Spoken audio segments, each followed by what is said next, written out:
पिछले 10 वर्ष में प्रधानमंत्री मोदी जी के नेतृत्व में बिना भेदभाव के शासन की योजना का लाभ हर वंचित को, हर दलित को, हर गरीब को, हर महिला को, हर अन्नदाता किसान को पहुंचाने का काम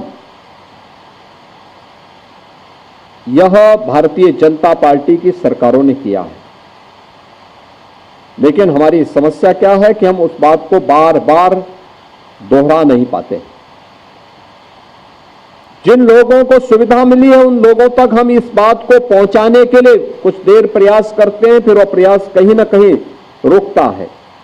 लेकिन यह एक विशेष अभियान जब हम इन कार्यक्रमों के साथ जुड़ेंगे, और 10 दिन का यह बड़ा अभियान, क्योंकि जब भी आप कोई बड़ा कार्य करते हैं, किसी बड़े अभियान को अपने हाथ में लेते हैं, या कहीं भी कोई ऐसी घटना होती है जो किसी दलित को, किसी गरीब को, किसी वंचित को उसके अधिकार से रोकने का कुत्सित प्रयास होता है, तो विपक्ष कोई ना कोई प्रोपेगेंडा अपनाने का काम करता है। आप सब जानते हैं, बांग्लादेश की घटना आपके सामने है, और बांग्लादेश की घटना को लेकर के मुझे लगता है 3 वर्ष पहले हमारे राज्यसभा के सांसद और SC/ST आयोग के पूर्व अध्यक्ष, उत्तर प्रदेश के पूर्व DGP श्री ब्रजलाल जी ने एक पुस्तक लिखी थी, और पुस्तक उन्होंने बाबा साहब भीमराव अंबेडकर और उस समय आजादी के समय के उन 2 दलित महायोद्धाओं की चर्चा करते हुए उसके तुलनात्मक अध्ययन पर आधारित थी। एक तरफ बाबा साहब भीमराव अंबेडकर, जिन्होंने कहा था कि मैं आदि भी और अंत भी मेरा एक भारतीय के रूप में रहेगा, और भारतीय के रूप में ही मैं अपनी पहचान को बनाए रखना चाहता हूं।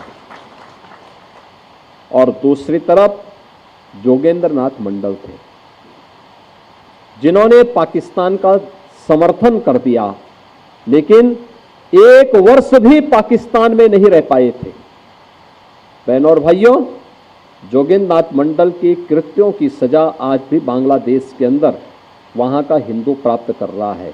आप सब जानते हैं, बांग्लादेश में जो भी हिंदू है, जो प्रताड़ित हो रहा है, जो पीड़ित है, ये सभी दलित हिंदू हैं। और दलित हिंदू वहां पर किस कदर उनके साथ अत्याचार हो रहे हैं आपने देखा होगा। न कांग्रेस ने, न समाजवादी पार्टी ने, न ममता बनर्जी ने, किसी ने भी उनके पक्ष में आवाज नहीं उठाई। उठाई तो केवल भारतीय जनता पार्टी ने उठाई। भारतीय जनता पार्टी ने उठाई, और भारतीय जनता पार्टी इस बात के लिए प्रतिबद्ध है कि हमें हर हिंदू की रक्षा करनी है, और इसी के लिए सिटीजनशिप अमेंडमेंट एक्ट भी बनाया कि किन्हीं कारणों से पाकिस्तान में, बांग्लादेश में, अफगानिस्तान में कोई सिंधु, कोई सिख, कोई हिंदू, कोई जैनी, कोई बौद्ध, अगर वह वहां भारत में आया है तो उसको भारत की नागरिकता मिल जाए। इसका विरोध करने वाले कौन लोग हैं? ये वही लोग हैं जो कांग्रेस के रूप में, समाजवादी पार्टी के रूप में गुमराह करने का काम कर रहे हैं। ये वही दल हैं। ये व्यवहारिक धरातल पर भी दलित और वंचितों का अधिकार छीनने के अधिकारी होते हैं। आप देखते होंगे कहीं दलितों की झोपड़ी पर, उनकी जमीन पर कब्जा करने वाले कोई लोग होंगे तो इन्हीं दलों से जुड़े हुए लोग होंगे। ये सर्वाधिक कब्जा करते हैं।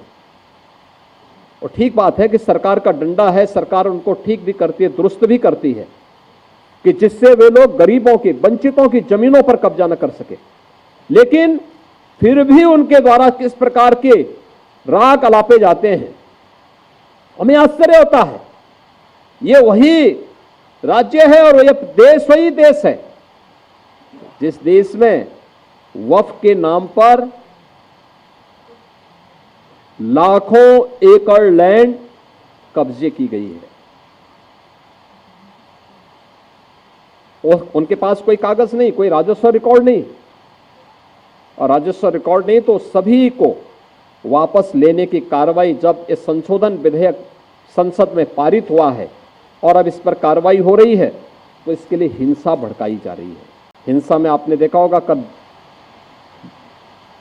पश्चिमी बंगाल में मुर्शिदाबाद 3 हिंदुओं की निर्मम हत्या हुई, उनके घरों से खींच करके उनकी हत्या हुई। और ये सब कौन है?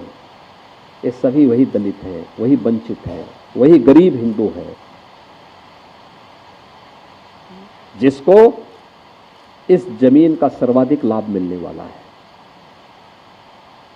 सर्वाधिक लाभ मिलने वाला है। ये लैंड राजस्व के रिकॉर्ड में फिर से आएगी तो एक गरीब भी हाई राइज बिल्डिंग का, मल्टी स्टोरी बिल्डिंग का लाभ उठा पाएगा, उसको भी वहां अच्छे फ्लैट सरकार बना करके उपलब्ध करवा देगी। इन्हें भय है कि दलितों को, वंचितों को, गरीबों को अगर ये हाई राइज बिल्डिंग मिल जाएगी तो इनका तो वोट बैंक समाप्त हो जाएगा, ये गुमराह करने की इनकी राजनीति हमेशा के लिए समाप्त हो जाएगी।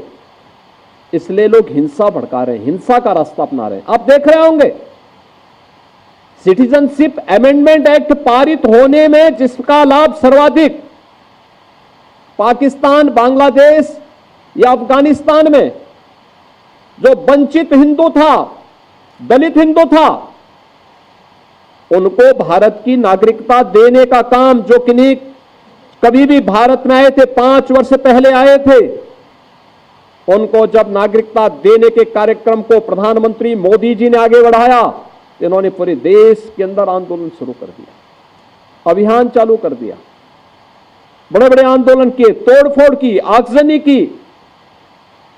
लेकिन सरकार ने भी दृढ़ता के साथ उसका सामना किया और सामना करते हुए आज इस नागरिकता देने का कार्यक्रम प्रारंभ किया है।